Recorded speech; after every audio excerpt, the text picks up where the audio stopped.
जरा गौर से देखिएगा इसे अम्मी। ये कौन लोग हैं? अरे ये तो दुआ के घर वाले हैं। ये तो वही औरत है ना? दुआ की खाला है ये। खाला है, अम्मी है, नानी है, सब लोग मौजूद हैं। ये लोग कर क्या रहे हैं आखिर? ये कितनी बेहूदगी कर रहे हैं।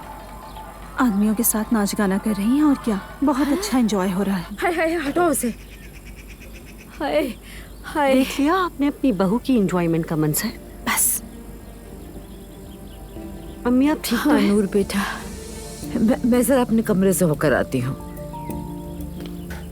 लड़कियों, मेरे लिए जरा नींबू पानी बना दो प्लीज। ठीक है आपा। तौबा है या अल्लाह, ये क्या किया तुमने?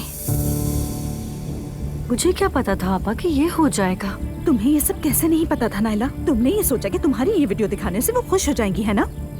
पहले आकर मुझे दिखाती, मुझसे पूछ लेती कि दिखानी है या नहीं। सीधी जाकर अम्मी के आगे करती।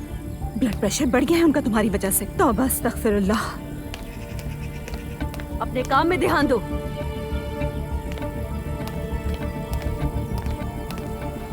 ये शादी 3 महीने पे चली तो बड़ी बात है। दुआ साहिबा तो बहुत अच्छी हैं। हाँ ये तो है।